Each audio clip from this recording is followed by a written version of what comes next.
Hi, everybody. I'm Jonah Goldberg. I'm a resident fellow at the American Enterprise Institute, and I have the Cliff Asness Chair in Applied Liberty.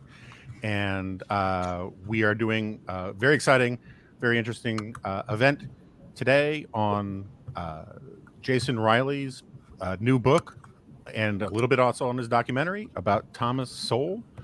So with us, conveniently for that purpose, is Jason Riley, who is a senior fellow at the Manhattan Institute and a columnist for the Wall Street Journal, and again, an author of Thomas Sowell. What is an American Maverick? Is that the full title? Maverick. No, Maverick. Sorry. And also with us is Mark Perry. He is a resident scholar at the American Enterprise Institute. My colleague here. He's a really wonderful economist, and he really wanted to do a book event with Jason Riley, and we were already on the books for me hosting something with Jason Riley, and so we said, let's have Mark come in and do the book event with Jason Riley, and so that's why we're all here. I'm going to be mostly a moderator and or maybe even an immoderator towards the end. The last thing I should say before I hand things over for a while to Mark is that today's event is part of the Edward and Helen Hintz book forums at AEI. These forums provide a platform to host prominent authors for discussion of their forthcoming books on issues of national significance. We are very grateful to Edward and Helen Hintz for their tremendous support of AEI and their deep commitment to our mission. I'm assuming that this language was vetted, so I won't correct it by saying maybe it should be fora instead of forums, but I'll leave that to others to debate. And with that, very excited to get started. Mark, why don't you have some opening remarks you'd like to say, and we'll get to the conversation. Okay, my connection's a little bit unstable, but can you hear me, Jonah? Yes. Yes. Okay. Well, Jason, thank you very much for a masterful, impressively detailed, and carefully researched book on Thomas Sowell. I learned a lot about Sowell and many other economists by reading your book, which traces Sowell's fascinating intellectual journey from being a Marxist in his early years to a Chicago school free market economist trained by Nobel economists like Milton Friedman, George Stigler, Gary Becker, and Hayek. And, it's one thing to read Sowell's books and his nearly 2,000 newspaper columns, but by tracing Sowell's intellectual development over the last 50 years, you've helped followers and fans of Sowell to have a much greater nuanced and more complete understanding of Sowell's ideas and his writing, scholarship, and intellectual contributions. So congratulations on writing a real gem of a book on one of our great national treasures and one of the greatest minds of the past half century, Thomas Sowell. Your book has only been out for a week, and it's already ranked #1 on Amazon for the bestsellers in economic policy. It's #1 for the bestsellers in libertarianism, and it's ranked #3 in public affairs and policy books. And you've got a perfect 5-star rating based on 20 reviews, so you're off to a really good start. And thanks also for your excellent related documentary on Sowell that was released in January, titled Thomas Sowell, Common Sense in a Senseless World, which is available for free on YouTube and which has now been viewed almost 4 million times in just the last 4 months. So it's getting 1 million views a month and is helping, everybody to appreciate even more, our national treasure with Thomas Sowell. And I thought it would be interesting to mention that Thomas Sowell has a very long history at AEI, going back to AEI's 14th annual dinner in 1990. And Sowell, by that time, was a senior fellow at the Hoover Institution after he left academia. And he started there in 1980 with the help of Milton Friedman, who joined Hoover in 1977, as Jason mentions in the book. And Sowell was honored at that dinner with the Francis Boyer Award that was given by AE annually from 1977 to 2002, when it was replaced by the Irving Kristol Award.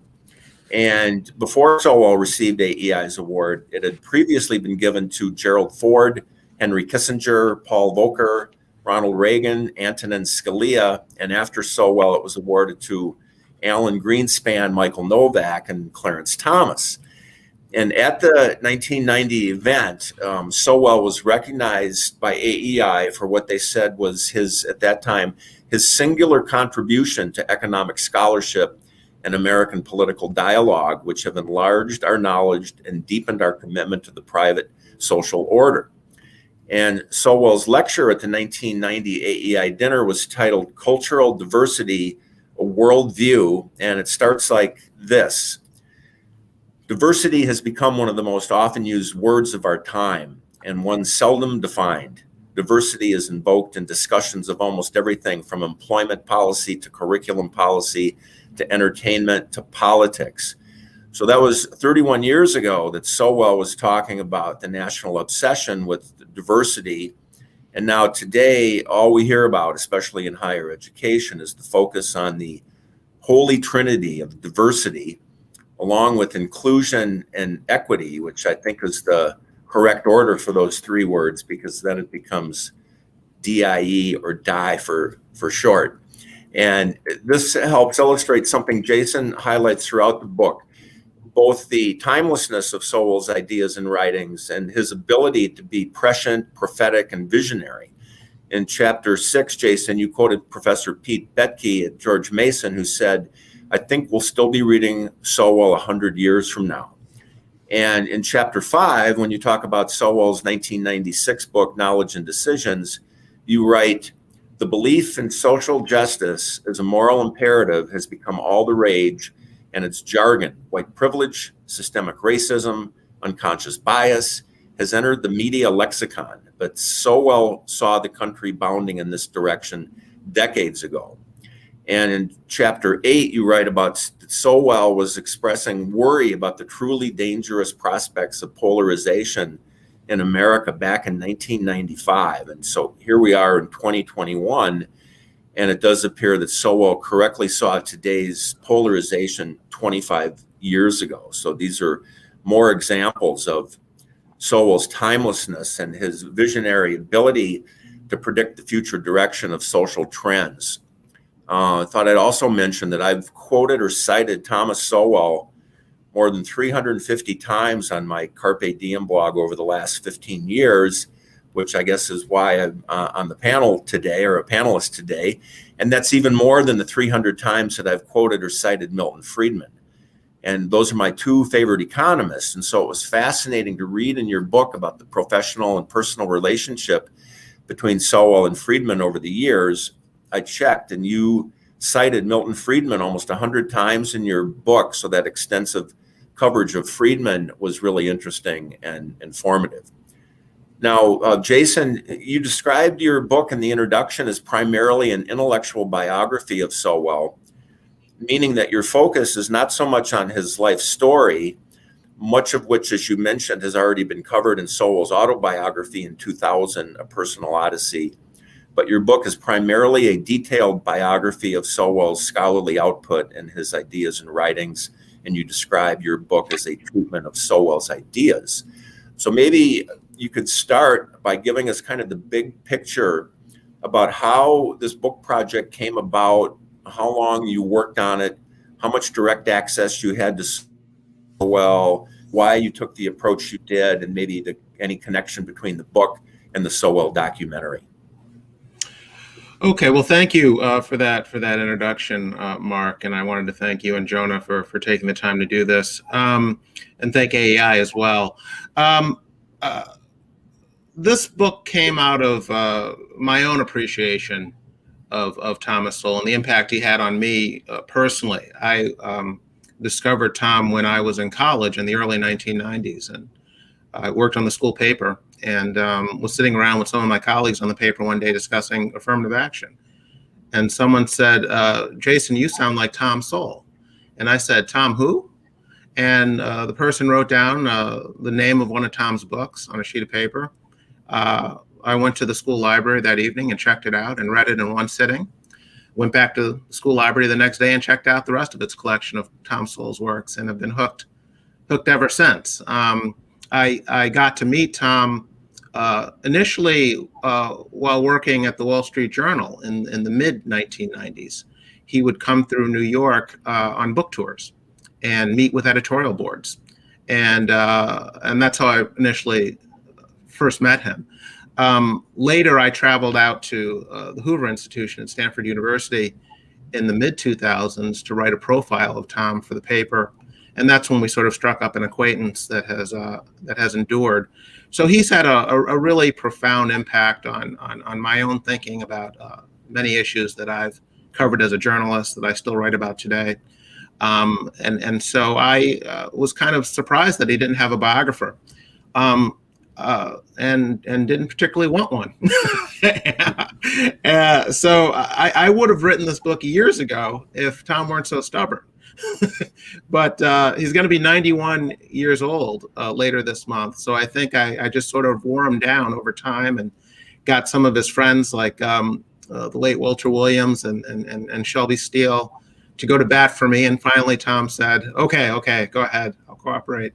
I could have written it without his cooperation. In fact, he encouraged me to do it, but I wanted his cooperation, and finally I got it, and it resulted in the book. In terms of the documentary, this was the Free to Choose network that had a relationship with Milton Friedman going back to the early 1980s, and the Free to Choose program that he did for them back then.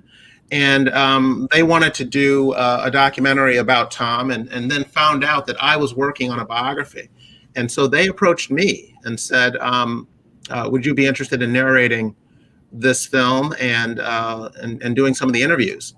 And I jumped at the opportunity. And so that's how the documentary film came about. Yeah. I should say, just very quickly for the audience out there, that we are going to take questions from the audience, and you can get them to us in two ways. You can submit something on the hashtag hashtag AEI Maverick, or you can send an email to my colleague Nicole Penn. That's NICOLE .Penn PENN @AEI.org. Just wanted to get that out there because we do want to take questions from people out there, because Tom Sowell is a subject that fascinates a lot of people. Mark, did you want to continue with questioning, or can I jump in? Yeah, go ahead, Jonah. Okay. Yeah, so I want to ask a very specific, weird question. I have long thought that one of the most momentous events in modern intellectual politics of the last now 50 years, whatever, was that, I shouldn't say one of the most momentous that most people don't know about, was the guns on campus crisis at Cornell, where which created this bizarre intellectual diaspora where people like Alan Bloom went off, and a lot of the other Straussians went off and did other things, and Tom Sowell was at Cornell for all of that, and I believe he received death threats and all these kinds of things. Can you talk about what that role? I know he's written about Cornell and what happened to him there, but he's, from the stuff I've seen, it's mostly been a little dispassionate. Where does that play in his sort of intellectual evolution? Sure. So Tom spent the 1960s and 70s teaching in academia. He taught at Rutgers. He taught at Cornell, as you mentioned. He taught at Howard University, the Black School in Washington, D.C., which he also attended for a year, by the way. So his initial love was teaching. In fact, it was classroom teaching. It wasn't even research. He's someone who wanted, I believe, to live out his days teaching economics at preferably a small school where he could have personal relationships with the students. But that was his first love.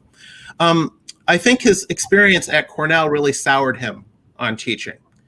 He was there in the late 60s with Bloom, as you mentioned, for the student protest.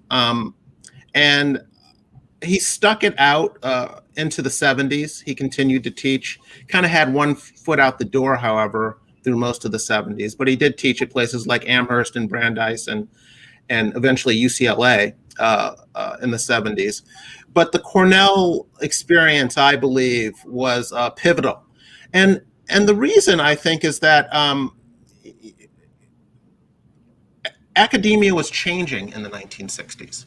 And it was changing in ways that Sowell would not or could not accommodate. So you had, the civil rights movement, the women's rights movement, the gay rights movement, the anti-war movement, all happening, all finding platforms on college campuses, and administrators sort of working their way through how to deal with this. Tom was really having none of it, and had constant run-ins with faculty members and so forth who didn't like the way he taught, that he was a tough grader. He didn't grade on the curve, for instance. He didn't like people auditing his classes. He didn't allow that. He was not going to let you miss class to go to a protest. We were not going to spend the whole class in economics talking about the anti-war movement or something like that. He was sort of very old school. He wanted to teach the way he was taught, and that was very difficult to do beginning in the 1960s. And so I think that experience there was quite pivotal in his decision ultimately to leave teaching altogether. So I think you're right to point that out. Jason, go ahead. I'd like to talk about one of Sowell's most impressive talents and part of what makes him so influential and such a national treasure, and that's his ability to write so clearly and concisely. You cited veteran journalist Fred Barnes, who said, "When I think of Sowell's writing, I think of one word: clarity. There is nobody in America who writes with greater clarity in columns and books and in longer essays." And Jason, you describe Sowell's writing as lucid, pithy, and confident. Sowell credit for being what I've called the all-time master of idea density. And in fact, if you do a Google search of master of idea density, there are several hundred results. They're all mostly for references to Sowell on my blog, and also to others who have quoted or cited my references to Sowell being the master of idea density, because Sowell has the unique ability to pack so much profound wisdom and perception and insight into the fewest number of words, often only a single sentence or a few sentences, even on very complex issues, which is a very unique talent that no one can come close to matching. So here's just some examples of Sowell's idea density, and these are all either just one or two sentences. The first lesson of economics is scarcity. The first lesson of politics is to disregard the first lesson of economics. Civil rights used to be about treating everyone the same, but today some people are so used to special treatment that equal treatment is considered to be discrimination. If you cannot achieve equality of performance among people born to the same parents and raised under the same roof, how realistic is it to expect to achieve it across broader and deeper social divisions? The political left has never understood that if you give the government enough power to create social justice, you have given it enough power to create despotism. Millions of people around the world have paid their lives for overlooking that simple fact. Our grandchildren and children may yet curse the day we began hyping race and ethnicity. There are countries where that has led to slaughters in the streets, but you cannot name a single country where it has led to greater harmony. And those are just some examples of many, hundreds, thousands. But so could you talk about Sowell and his mastery of idea density and his unparalleled writing skills and style, and how that sets him apart from other economists and writers and scholars?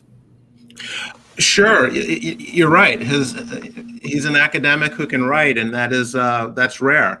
And he very consciously writes in a way that can be readily understood by non-economists, by non-scholars, by non-intellectuals. That is by design. Most of his books are written not for simply for his peers in the academy, but for general interest readers. I think that's something he picked up from Milton Friedman, frankly, who after leaving teaching in the 1970s took it upon himself to write books and newspaper columns and so forth that explained economics to people who were not economists. And Friedman thought that the role of a scholar was not simply to talk to your peers, talk to other scholars in language they could only understand, that the role of a scholar was to explain yourself to non-experts.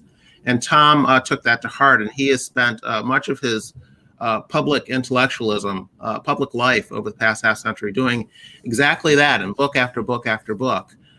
He's written books that are about intellectual history, which is his discipline. He's written for peer-reviewed journals. He did all that. In fact, he one of his first book was a economics textbook for college undergraduates, full of charts and graphs and jargon and about the elasticity of demand and so forth. He then later wrote a book called Basic Economics, which turns out to be his best-selling book ever. It essentially is also an economics textbook without any charts or graphs or jargon. And he has talked about how the first one was much easier to write than the second one. And he's much prouder of the second one. And it's been translated into 7 or 8 foreign languages. So no, this is by design, but he is a clear thinker, and I think that's part of his appeal. He's not only a clear thinker, but a clear writer, someone who's able to express himself. It's also interesting. He's not a particularly dynamic public speaker, but if you watch him being interviewed, or you watch him during the Q&A after a speech, he blows you away. I mean, he's just very intellectually versatile, and he's so his thinking is not only deep and rigorous, but he's very knowledgeable about a lot of different topics. The writer Mark Halperin called him one of the great intellectual trespassers of the 20th century. The way he can move from talking about history or sociology to economics, to antitrust law, to civil rights legislation. It just goes on and on. But it is quite remarkable and quite unique. And I think it's part of his appeal. Yeah, well, hey, just to follow up on that, you write about the Thomas Sowell Twitter account in your book, which isn't actually Sowell, but some anonymous fan who I guess you were able to contact. And that account now has more than 700,000 followers, which is up from 550,000 when I read your manuscript. And, because Twitter is limited to 280 characters, it makes it a perfect social media platform for the master of idea density, since it only takes Sowell sometimes 280 characters to express his thoughts in such a concise and pithy way. But how did you contact that anonymous Twitter person who puts out quotes from Thomas Sowell almost every day? Yeah, this is a millennial, lives out in the Midwest. Discovered Sowell, I believe he told me when he was in college, listening to Dennis Prager's radio show, and Sowell was being interviewed, and that was his introduction to Tom Sowell, and started this fan account, and all he does is tweet out direct quotes from past Sowell columns and books. That's it. There's no extra commentary. There's nothing else. And as you said, it now has more than 700,000 followers, which is quite remarkable. I think it also demonstrates Sowell's appeal to young people. You mentioned the documentary earlier, and that it has nearly 4 million views. What the documentary filmmakers told me is that they were able to track the demographics of who was streaming the movie, and it skewed younger people in their 20s and 30s and 40s, which I was very, very pleased to see, because part of the reason I wanted to do the film and to write the book was to introduce Tom to a younger generation or raise his profile among that lower generation. I think it's a tragedy that people like Ta-Nehisi Coates and Nicole Hannah-Jones and Ibram Kendi and Cornell West are better known than Thomas Sowell. I think he has written circles around them, maybe all of them put together. And as I've said, his scholarship is not only more widespread, more broad-based. The breadth is not only more impressive, but also the depth and the rigor of Tom's thinking is something none of those folks come close to matching. You look at someone like Kendi or Nicole Hannah-Jones. Tom's writings not only anticipated their arguments but refuted them before those writers were even born. And it's quite amazing, and it's all there. I mean, this is not conjecture. You can look it up, as they say. And so I was very disturbed by the fact that this thinker of that should be mentioned among the greatest minds of the 20th century, so far as I'm concerned, is not better known, and that some of those other folks are. And that's one of the reasons I wanted to write the book. Jason, isn't part of the reason for that those other writers that you mentioned, they basically all write whatever you think of their writing. I mean, I think some are much better writers than others, but they make their racial identity central to so much of their writings. And Sowell does not do that, right? Sowell isn't like there's no affirmative action case for putting Sowell on the same level as Milton Friedman and these other major intellectuals of the 20th century. He doesn't write as a black scholar. He writes as a scholar who happens to be black in many respects. That doesn't mean he's not aware of his race and hasn't written about it. I mean, you know that far better than I do. But is that part of the resentment that he's faced as a writer or as a intellectual, is that he is not willing to sort of cash in on his skin color as the central part of his public identity? That may be part of it, Jonah. I would argue, though, that a bigger part of it is that Sowell was, to use today's parlance, canceled a long time ago by the black left, by the media, because once he started weighing in on racial controversies in the 1970s and saying things that were politically incorrect, he got into trouble with these folks. The left controls the media by and large. They control academia.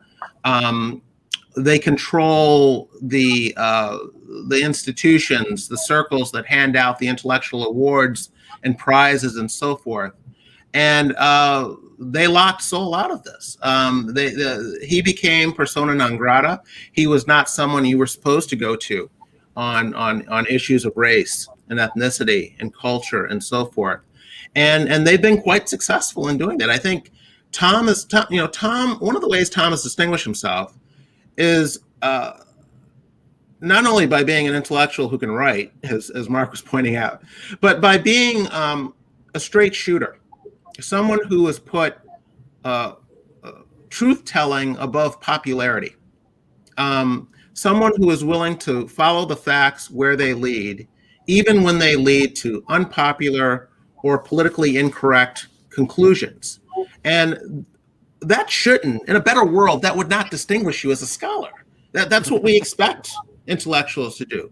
But unfortunately, today it does distinguish you as a scholar. There are people who are afraid to say plain, to tell the truth for fear of social media, for fear of Twitter mobs and so forth, or for fear of what they might encounter in the faculty lounge. Tom refused to play footsie with these folks, and it has cost him, I think, in terms of prestige over the years.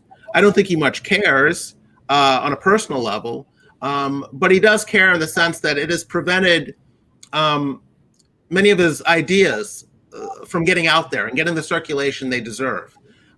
So I think that is probably the bigger reason why the Ta-Nehisi Coates and the Michelle Alexanders and the folks, they're telling, they're offering people emotional release. And that's very appealing to a lot of people. But Tom was not interested in doing that. Tom was interested in telling the truth, and I think he's paid a price for that.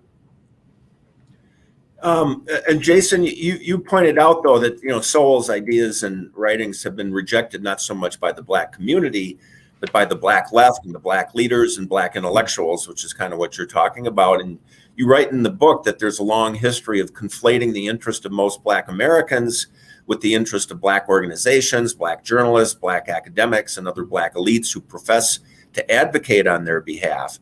And so the media lazily continues to turn to these groups, from the NAACP to Black Lives Matter, asking them to speak for all Black people, and thus becoming a large part of the phenomenon that Sowell had identified. So could you talk a little bit about that, about the difference between the rejection of Sowell by the Black intellectuals and elite and the Black community in general? Sure, and Sowell has made it clear that this is not a race-specific phenomenon. That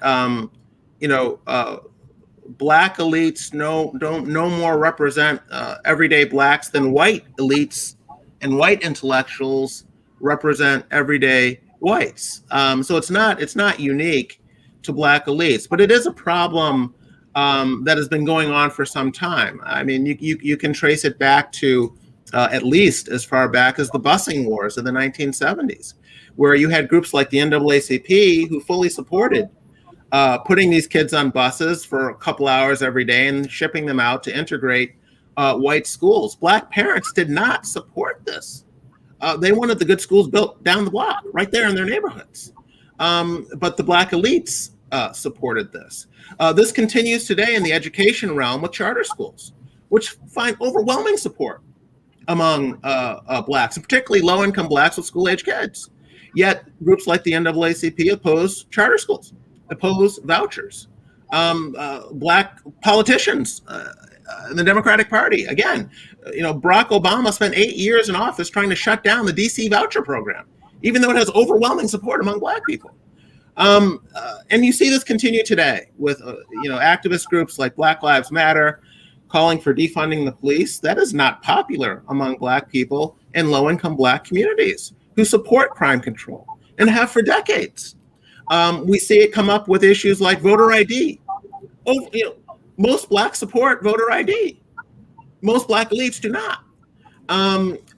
So you go on and on and on these issues, and you see this disconnect. Affirmative action in college admissions, racial preferences in college admissions, something supported again by Black intellectuals and Black elites, but rejected in poll after poll among Blacks. So this disconnect has been there for a while, and if anything, it's widening. And so when people would come to Sowell and say, how does it feel to be at cross purposes with so many Black people, he would always correct them and say, no, you mean I am opposed to what the Black elites are saying, or the Black elites oppose what I'm saying, particularly on issues like racial preferences and affirmative action. And Sowell says they oppose me out of self-interest, but they are not representative of what most Black people think.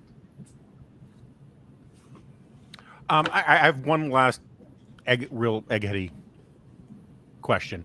So the Irving Kristol, one of my heroes, used to be AI at AI.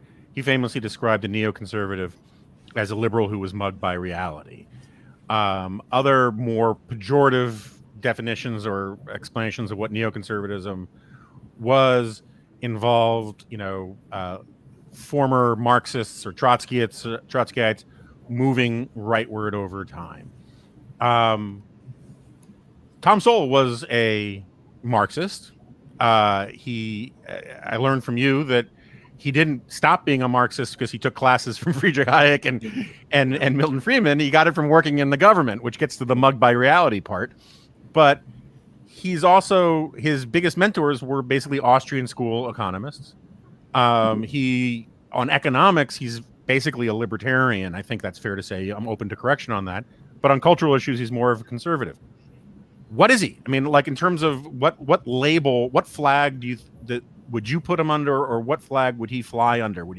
Is he a conservative? Is he a neoconservative? Is he a libertarian? Does he consider himself part of the Austrian school? What camp is he under? I think he's personally rejected the various labels. I would guess he'd be most comfortable being described as sort of a classical liberal in the sort of tradition of your Adam Smiths and your John Stuart Mills and those folks. I think I kind of describe him as a free market conservative.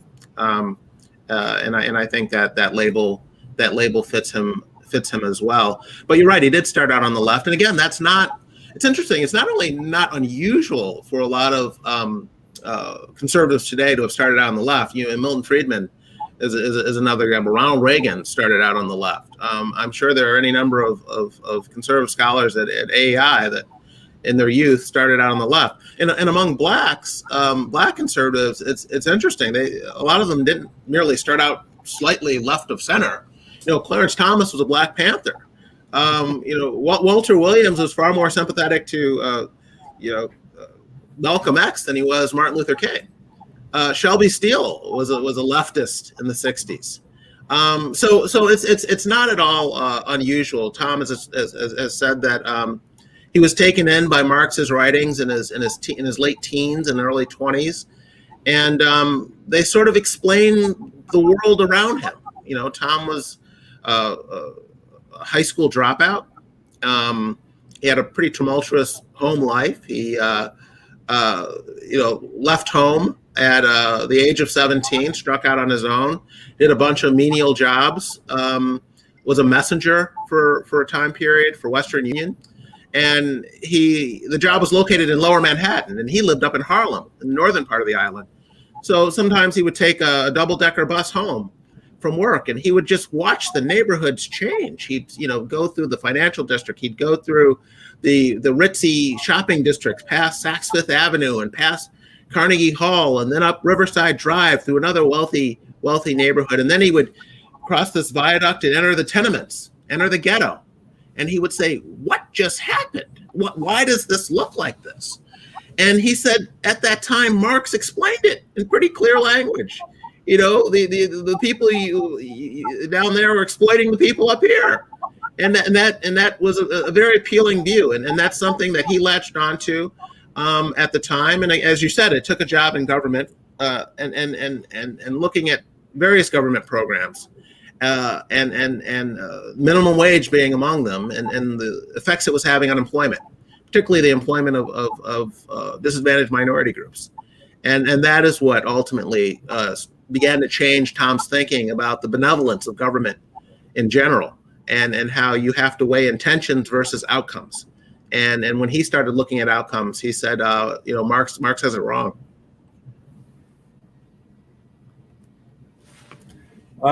Jason, since it's an AEI hosted event, I should mention this, that in chapter 4, you write about how Sowell was critical of AEI scholar Charles Murray's 1994 book, The Bell Curve, and he wrote a 3,600 word review in American Spectator. Although you mentioned that he supported Murray's work on welfare reform and other issues, but you said that Sowell was merciless in picking apart the author's conclusions of the bell curve, especially, I think, regarding whether there's a genetic basis for racial differences in IQ scores. So could you talk about that kind of controversy or Sowell's criticism of Murray's book? Sure. And just to be clear, it was not a criticism of the entire book. And the entire book is not about race and intelligence. It was a criticism of the race and intelligence sections of the book, but he was quite supportive and had very nice things to say about what Murray wrote about the usefulness of intelligence tests and the usefulness of SATs and so forth, and so it was a very specific criticism, and the criticism really predates Murray and the bell curve. We have to remember how old Tom is. Tom initially started writing about race and intelligence to take on a scholar named Arthur Jensen back in the 1960s, who had written that genetics primarily explained outcomes, and had said, therefore, programs like Head Start, which are aimed at closing achievement gaps, Jensen said, are really useless because this is genetically based. So Tom read this scholarship and then set about doing his own research to test what Jensen was saying. And Tom ended up collecting tens of thousands of IQ scores going back to soldiers in World War I. And And he noticed certain things that did not comport with this genetic explanation. You had northern blacks outscoring southern whites on intelligence tests. You had all black schools that had performed better on standardized tests than all white schools in certain places. You had black women overrepresented among people with the highest IQs in society.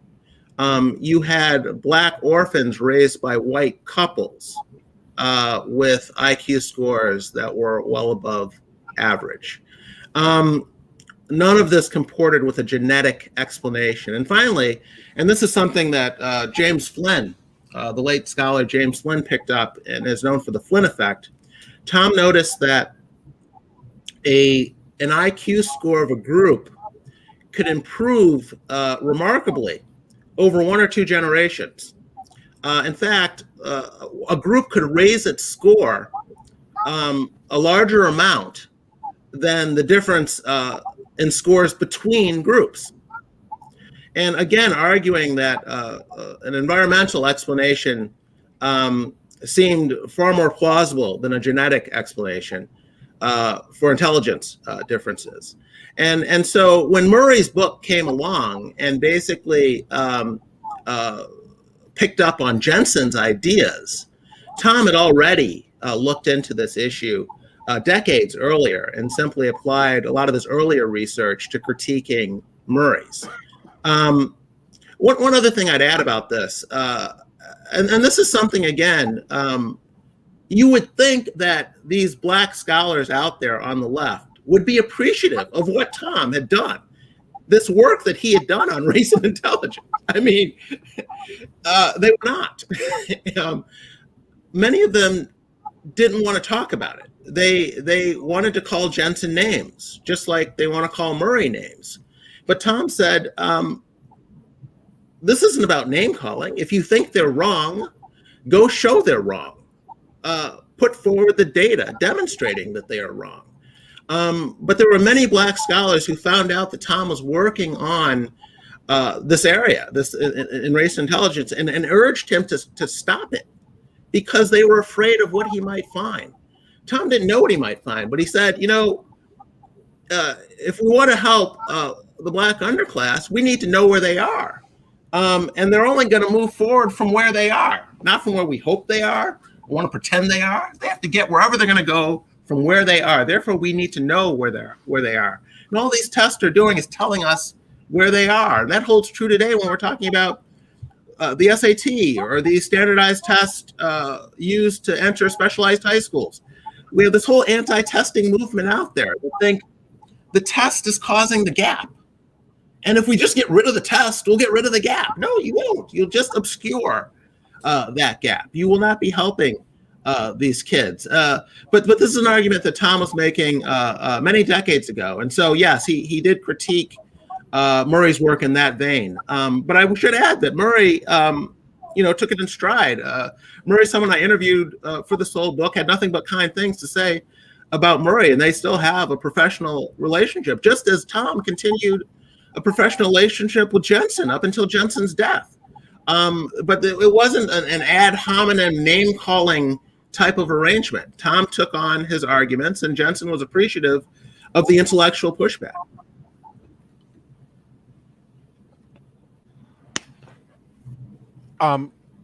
So, one of the clear through lines of Sowell's life and your biography of him is the need to tell, as you were just saying, need to tell the truth to people, particularly if you want to help them.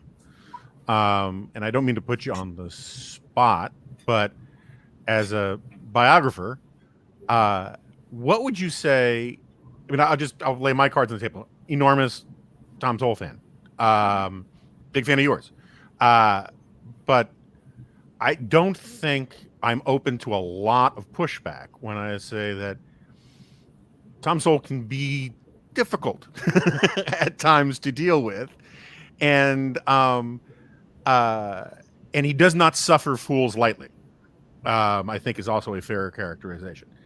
But with that in mind, what would you say of his critics over the years what is their best criticism of Tom Sowell?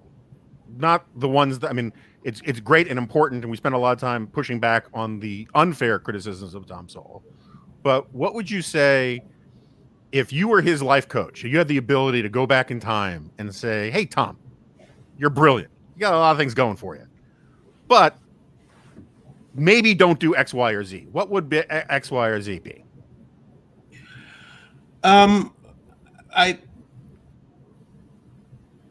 Nothing comes readily to mind in terms of sort of Tom's scholarship. I mean, he's changed his mind about things like Marxism, which is a pretty big deal. I mean, it's an entire worldview that he's changed his mind about there, right. Marxism.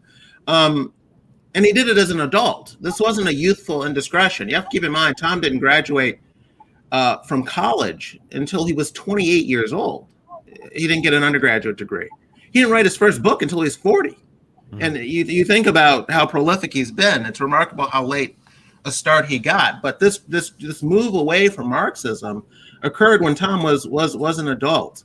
There have been some critics on the right of Tom, and I don't know if you mild critics or if you even characterize it as criticism, but I did come across people while researching the book that wish he'd stuck it out in academia.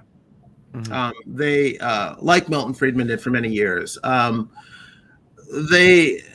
Thomas he left teaching, he went to Hoover. We have the books, we have the columns, but their argument is that if he had stuck it out in academia,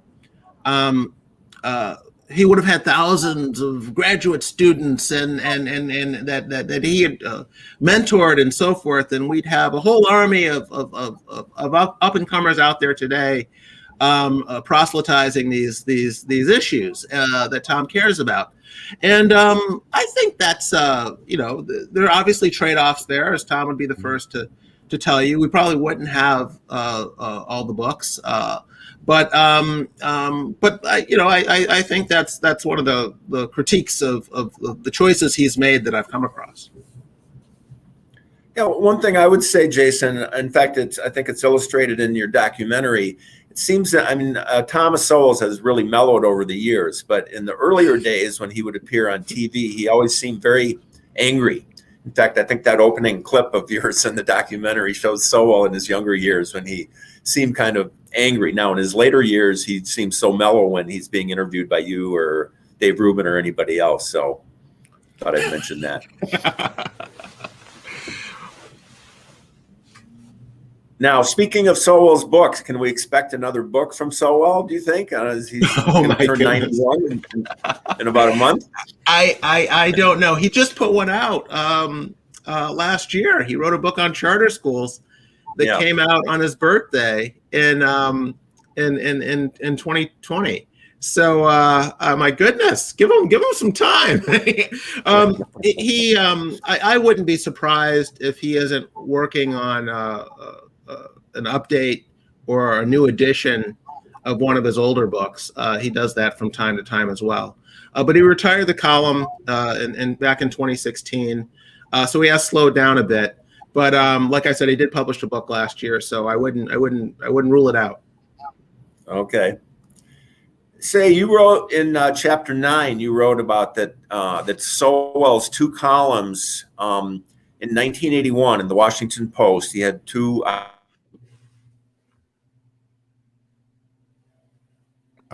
He says that caused the biggest uproar of anything he'd ever written before or since. I guess he had that in his memoir. And I hadn't heard about that, those columns, but could you just talk about those? Okay, so Mark is kind of frozen out a couple times on us here. Could you, from the context, Jason, figure out what he was talking about? Two columns. I think he was talking about some columns that were published in the Washington Post in the early 1980s that caused a bit of a stir. Oh, did I cut out there? Yeah, a little bit, but essentially they were columns about sort of internal cultural disputes among blacks, among black elites. It did. We were trying to figure out from context what the question was about the two columns that were very explosive in the 1980s. Yeah, I think these are the ones he was talking about.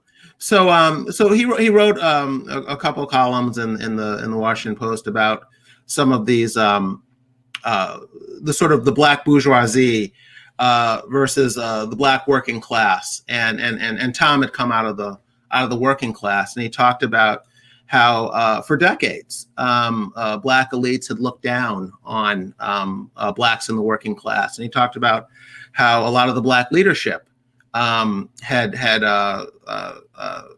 looked down their nose at working class blacks as well, and oftentimes prioritized their own interest.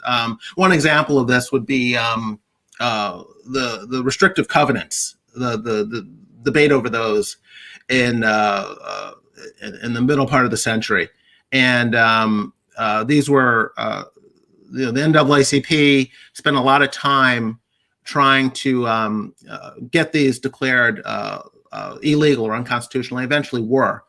And Thomas said, why would the nation's leading civil rights organization be so interested in getting laws changed to allow blacks to live in middle class neighborhoods, purchase homes in middle class neighborhoods, when most blacks in the country that was so outside their realm of issues that they worried about from day to day. They couldn't afford to buy a home, let alone buy a home in these all white neighborhoods. Why would the NAACP be so focused on doing this? And Tom said because they wanted to live in these neighborhoods, middle class and upper middle class blacks wanted to live in these neighborhoods, and the civil rights organizations were putting those interests ahead of the interest of the black poor. So this caused a bit of a stir when he wrote it in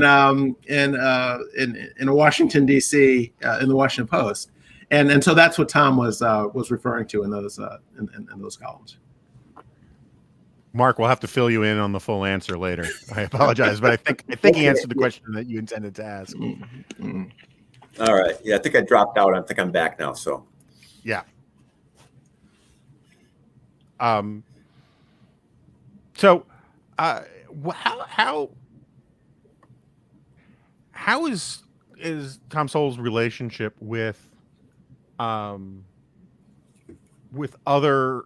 I mean, with Shelby Steele or Glenn Lowry, who's less conservative than he was 30 years. Glenn seems to go back and forth ideologically sometimes. But is there a peer group of African American right of center scholars that he's like or intellectuals that he's the dean of? I mean, you make this point about how he didn't have the opportunity to create academic disciples. Does he have? Is there a set of African American scholars that he is sort of the elder statesman of, that they get along? Because sometimes, as you know, among intellectuals, they can famously not get along. Well, I think he's rightly considered the intellectual dean, regardless. Sure. I mean, of personal relationships. I mean, it's just he was there first. He was saying these things before anyone else. He was often saying them alone. I will say, I wouldn't. I'd be careful in attributing a lot of these other conservative thinkers to attributing their conservatism to Tom Sowell. I mean, for instance, I mentioned earlier, just on a personal note, the first time I heard Tom Sowell's name, someone told me I sounded like him. So I was already thinking a certain way. I didn't have the vocabulary to express myself. Sowell gave me that. So I certainly got something from him, something important that helped my own intellectual development. But I was always sort of leaning in certain directions before I came across Sowell. I think the same would be true of a Clarence Thomas. The same was certainly true of a Walter Williams.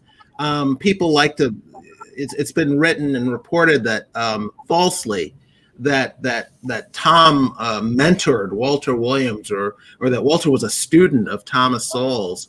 No, none of that is true. Walter Williams found out that someone else at UCLA, when Walter was there working on his PhD as a student and Tom was there teaching, Walter found out that there was a new guy on staff, and someone said, "Walter, you sound like this guy. You two should meet." And that's how they came in contact with one another. And I came across that a lot in the research, interviewing various black libertarians or black conservatives who said, Thomas had a huge influence on the way I think about certain things, but there were certain things I was already leading a certain way before I came across Thomas Sowell. That said, I can't really speak to his personal relationships with people like with Glenn Lowry. I mean, I know they know each other. I do know that Tom has kind of a circle of friends, including black conservatives that I know he's close to, and is in touch with on a somewhat regular basis, and they would include people like Shelby Steele, and also Larry Elder, the conservative talk radio host, is very close to Sowell as well. Okay, Mark, I'm going to hand it back to you for the last line of questions, but I want to remind the audience we're going to do Q&A very shortly, and you can ask questions at the Twitter handle hashtag AEI Maverick, or you can send an email to Nicole, Nicole, .pen with 2 N's at aei.org. Well, Jason, you end your book with a letter from Thomas Sowell to Walter Williams, and I didn't know this till I read your book, that Thomas Sowell, I guess, had kept a lot of the letters that he had written over the years, I guess maybe before email and so on, and actually has a book of letters that he wrote and received. So you end the book by quoting Sowell's letter to Walter Williams, where it says, "Back in earlier years, you and I were both pretty pessimistic as to whether we were writing, what we were writing would make any impact, especially since the two of us seemed to be the only ones saying what we were saying. Today, at least," and I don't know exactly when he wrote this, but he said, "Today, at least, we know that there are lots of other blacks writing and saying similar things, more than I can keep track of. In fact, and many of them are sufficiently younger that we know there will be good people carrying on the fight after we're gone," end of quote. So, going forward, are you optimistic about other black scholars and intellectuals and journalists carrying on Sowell's and Walter Williams' ideas and traditions? I and others see a lot of Sowell in your writing. So are there others? Do you share Sowell's optimism about the future? This may be one of the few areas where I'm even more pessimistic than Thomas Sowell, and it's hard to get more pessimistic than Tom. But that letter comes from I think 2005. He wrote that, and the book is fascinating. And for anyone who wants a sort of deep dive into Tom's personal life, I would recommend that book. It's called A Man of Letters.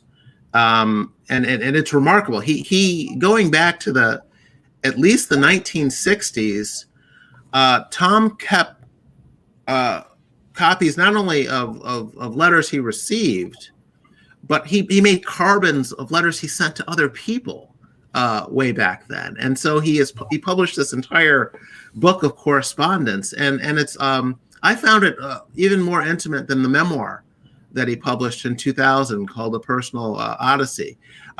So I was able to draw from it quite a bit for my book, even though it's an intellectual biography primarily. I don't share Tom's optimism on this front. I think there are more black conservatives, more outspoken black conservatives today. But I look at what's going on the left, what's going on with progressives, the names I mentioned earlier, the Ibram Kendis and the Michelle Alexanders and the Nicole Hannah Joneses. When Cornell West and Henry Louis Gates and Orlando Patterson are gone from the scene, there's going to be a whole army of black leftists out there ready to replace them. I don't see that on the right when we've already lost Walter.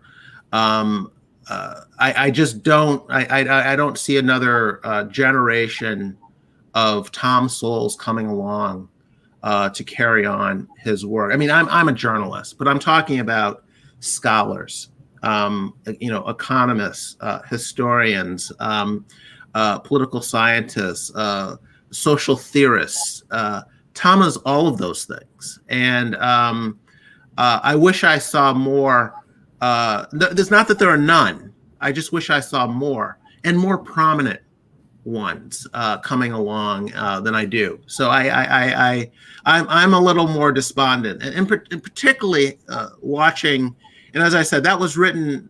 That letter is 2005, I believe. So that sort of predates Black Lives Matter, the rise of the progressive left, and what we're seeing today. I don't know if Tom continues to feel that way, but what I've seen in recent years, I find very, very troubling. I mean, we're going back to talking about slavery reparations. My goodness, and it's gotten more traction than ever before. I mean, this was a debate I remember from 30-something years ago. I thought we were done with it, and yet, this whole critical race theory that has crawled off of campus into our elementary schools. I mean, this is.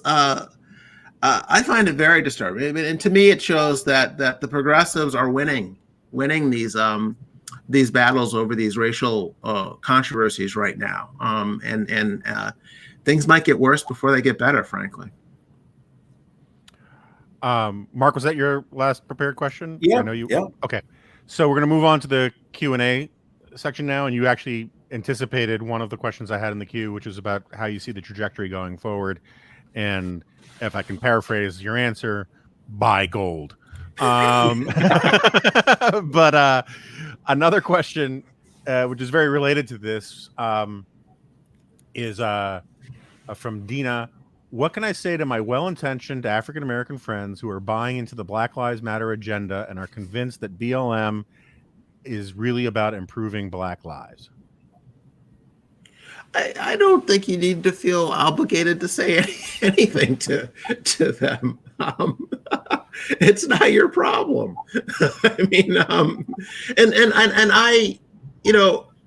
I would be wary of assuming that Black person who is buying into this is representative of most Blacks. I'd go so far as to argue that that's probably an outlier in the Black community. As I said earlier, the agenda of the Black Lives Matter activists, the agenda of the NAACP activists, is not shared by average Black people. It's a Black elite phenomenon. It gets a lot of attention on cable news, and in places like the New York Times editorial pages, but it's not representative of the values and the issues that most Black people care about. So it's not something I'd be concerned with. I will have sort of my own follow-up question to that. I think everybody in this little triumvirate is free market, believes markets work. Markets are superior to their alternatives. Doesn't mean markets are perfect. Just means they're, as Tom Sowell would say, compared to what, right? And markets are better than the things you can compare them to on the whole. That said, you're describing something, and I agree with you, that there is this elite phenomenon. The best pristine example of this is the number of activist types who insist on using Latinx as a phrase, when just the evidence that actual Hispanic or Latino Americans even know what the phrase means or have any affection for it is just minuscule. But it's an elite shibboleth, right? It's a way to signal to other members of a certain class that you're in on the game, as it were. But we believe in markets. Why is that cartel, which is in effect what we're talking about, is basically a cultural cartel that it manages to regulate discourse at a very high level? why is it so impervious to market forces? You would think if the average African American, and I think you're right, believes in things that these people are not saying, you would think that over time, more people would meet that market demand and start saying things that actually reflect their values better. And yet we don't see that very much in the Democratic Party. We don't see that in punditry. We don't see that in journalism. I mean, you're one of the few people who's actually meeting that demand. I don't think you've satisfied all of it. What explains why there is this, generation long control of the discourse by people who are not actually representative of, in effect, their customer base? Well, I think there are a couple different answers to that, depending on whether you're talking about our political discussions or the media, for example. I would say part of the problem is the media and who controls it and who they keep on speed dial. And if you are going to every time there's a police shooting of a black suspect, you're going to call Al Sharpton or your CNN, and you're going to play this in loop on your nightly shows without putting it in any context, talking about how rare or common it is and so forth. That's the impression that is going to be given, and that is what the media has been doing for decades, turning to activists and black elites to speak on behalf of Black America, and that's been perpetrated that way. In terms of why the Democratic Party hasn't played a bigger price for these outcomes among blacks, why blacks continue to vote for Democrats despite the outcomes we see, in Democratic-controlled parties under Democratic administrations, or Democratic-controlled cities, I should say, under Democratic administrations and so forth. I don't know that that's a uniquely black phenomenon. The old saw about Jews who earn like Episcopalians but vote like Puerto Ricans. Puerto Ricans, yeah.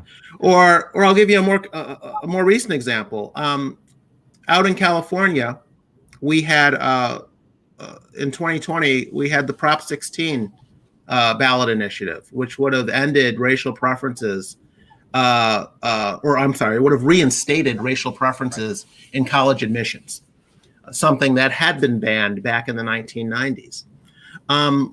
Part of the reason it didn't pass, this reinstatement, was due to Asian voters who did not want to go back to the old system of racial preferences.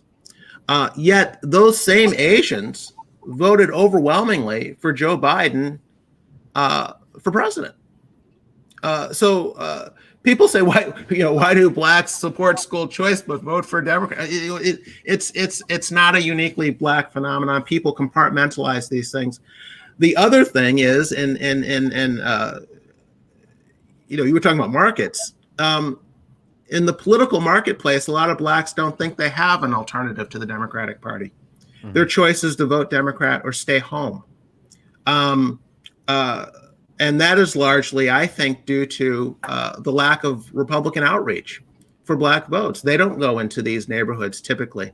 There are some exceptions, but they remain exceptions. Typically, your Republican candidate is not going into black barbershops and churches, is not advertising on black radio or black social media. They concede this vote, which allows their Democratic opponent really to paint the Republican candidate as a monster without any real pushback. So technically, we have these two major parties, and blacks should be taking advantage, playing one against the other. But one, by and large, doesn't have much interest in court, knows they can win elections without that vote, and maybe until that changes, we'll have no interest in doing any serious black outreach. Yeah, I just want to say, I did not say it was a uniquely black thing. I mean, the identity politics dynamic is, it covers a lot of ground, and the Latinx example is a perfect illustration of it, right? All right, so I'm interested in this question because I don't know what he's referring to. Nick asks, did Thomas ever discuss his participation in the Robert Bork hearings, and did that color his understanding of the American political process in a way that related to his scholarship or areas of expertise? What role did he play in the Robert Bork hearings? I don't remember that. He testified before the Senate Judiciary Committee in favor of Bork. And in fact, you know who the chairman of the committee was at the time? Joe Biden. I remember that. Biden. And there's a fabulous video of Sowell making Biden look. You couldn't. It's almost embarrassingly foolish in his questioning. No.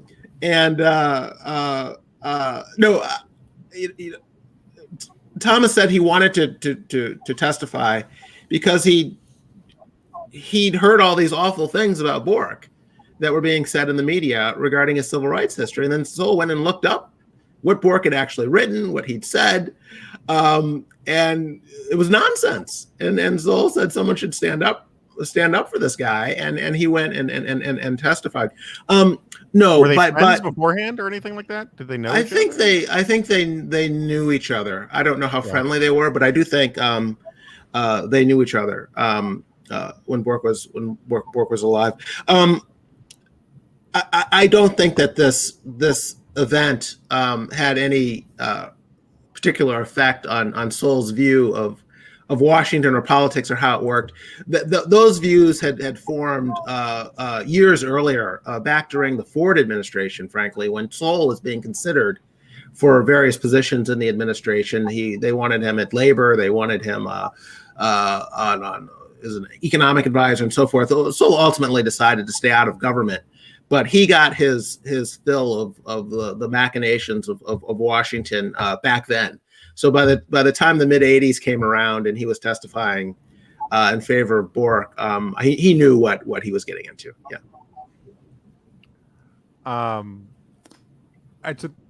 This is an interesting question.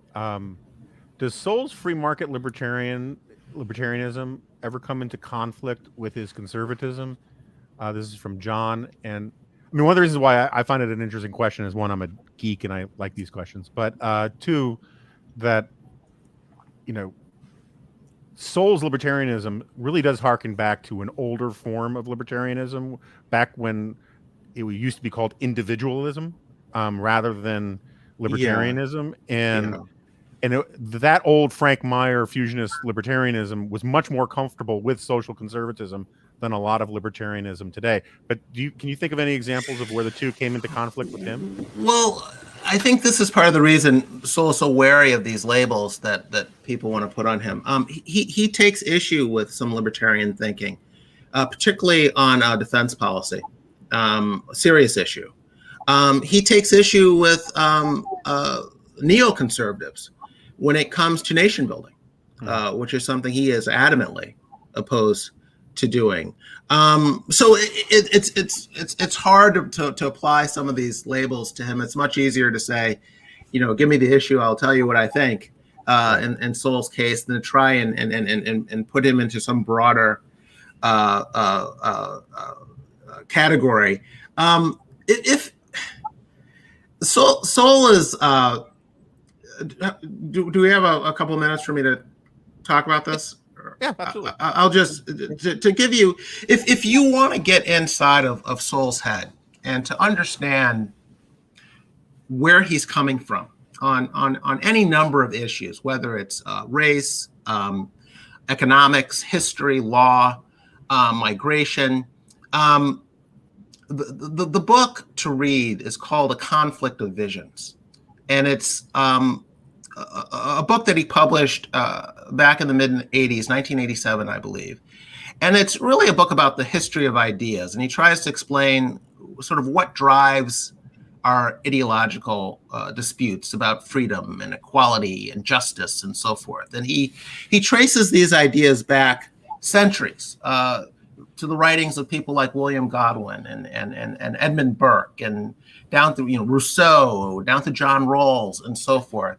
And the conflicting or contrasting visions that he's talking about, he refers to as the constrained vision and the unconstrained vision. Sometimes the constrained vision is called the tragic vision or view, and the unconstrained is called the utopian view. And people with a constrained view of human nature sort of see mankind as hopelessly flawed. They see inherent limits to human betterment. We might want to end war or poverty, but it's probably not going to happen. So people who hold this view think that what we need to do is to put in place institutions and processes that help us deal with problems best that we're probably never going to be able to solve entirely. When someone like Immanuel Kant says, from the crooked timber of humanity, no truly straight thing can ever be made, he's expressing this tragic view of human nature. And Tom contrasts that with this unconstrained or utopian vision, which really says man is essentially perfectible. There are no limits to human betterment. We need to just use our imagination, willpower, reason, and we can not only sort of manage problems, but solve them entirely, and there'll be no trade-offs. And Tom says if you share one of these visions, it will likely tell us what you think about a whole host of policies out there. If you have this utopian view, you're probably lean more towards the radical environmentalism, higher taxes, racial preferences, and so forth. If you hold a more tragic view, you probably oppose things like rent control, and you probably want a bigger military defense and budget and so forth. You can. I like to put it in music terms sometimes. When John Lennon is singing "Imagine," there's peace all over the world. Utopia. That's a utopian view. But when Mick Jagger sings, "You can't always get what you want," that is the tragic view. Pretty much anything by Stevie Wonder is utopian. Wonderful music. I love Stevie Wonder, but it's hopelessly unconstrained. But when Meatloaf says 2 out of 3 ain't bad, he's expressing your tragic vision. And so if you want to understand Tom and the framework in which he's operating on any number of issues, he really lays it out in A Conflict of Visions. It's part of an informal trilogy of books that he wrote. After A Conflict of Visions, he wrote The Vision of the Anointed. And then he wrote, the third book was called The Quest for Cosmic Justice. And the latter two are much more polemical works where he critiques the visions themselves, and particularly the unconstrained vision. But that first book, A Conflict of Visions, he doesn't hide the fact that he shares this more tragic view of human nature, but he's much more interested in just laying out this intellectual framework. And I think for anyone who wants to sort of deep dive into Tom's thinking on these issues, that would be the book. Yeah, and Conflict of Visions is one of my favorite books. I quote it all the time. One of my go-to lines from Edmund Burke I first read in that book 25 years ago, which is "Example is the school of mankind, and he will learn it no other," which is basically that sometimes you have to show people things. You can't just tell people things. And I learned, and that's a big part of, seems to me, of Sowell's vision is, and I've heard, you write about this in the book, I've heard you talk about it elsewhere, that there's sort of the signature bumper sticker of Thomas Sowell is there are no policy solutions, there are only trade-offs, right? Because to do X means not doing Y, and that's the nature of humanity. That's not necessarily a tragic thing to say. That's it's just a realistic thing to say, and some people feel like that's a tragic thing. All right, so one last question: have we lost Jason? He seems a little frozen, or maybe I'm the one. I'm here. Okay, no. So a couple people have asked. I'm curious about the answer myself. Given Tom Sowell's views about everything from industrial policy to, well, pretty much everything, what is his view of you can take this any direction you want, the Trumpian turn of the Republican Party, the rise of this nationalism stuff, is how does he feel about the direction that conservatism or the Republican Party has taken? I honestly don't know. I mean, he stopped his column in 2016. He's written a few pieces since then, namely praising Trump's education secretary, Betsy DeVos, for her support of school choice. He wrote a column after Walter Williams passed away, celebrating Walter's life. But I haven't had any discussions with him about Trumpism or the direction of the party since Donald Trump. So I can't really answer that with any authority, unfortunately. Okay, Mark, do you have anything you want to throw in there before we wrap all this up? Maybe just an early birthday to Thomas Sowell on June 30th, his 91st birthday. Every year on his birthday, I do a kind of a tribute, so I'll be posting that around the time of his birthday. And happy early birthday, too, to Jason. I noticed your birthday's coming up in July, so thank you. Happy birthday to you. Yeah. Thank you. It seems like the gremlins are conspiring against us with the video feed here, so I don't want to. I want to try to stick the landing, even if we conclude a few minutes early. But I want to thank Mark and Jason and everybody at AEI. I want to thank the Hintzes for for sponsoring this, and I want to give Jason one last opportunity if he has any, last words for us that he'd like to get in there that he feels. I want to spare him the agony of the esprit d'escalier where he says later, "Oh, I should have said X." So if there's anything you'd like to add, I'll give you the microphone for the last bit.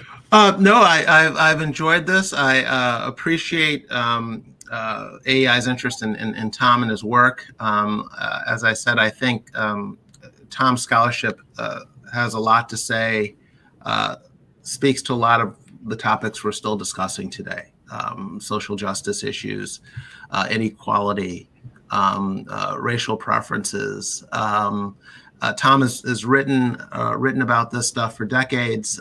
He's been well ahead of the curve in many, many cases. So, hopefully through the book and through the documentary, he'll come to the attention of more people.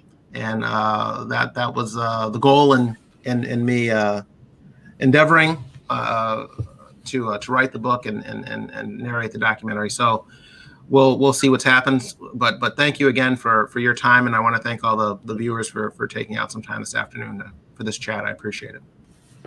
Thank you for doing it, and congratulations on the book. It's really wonderful. I plan to finish it by the weekend. Thank you.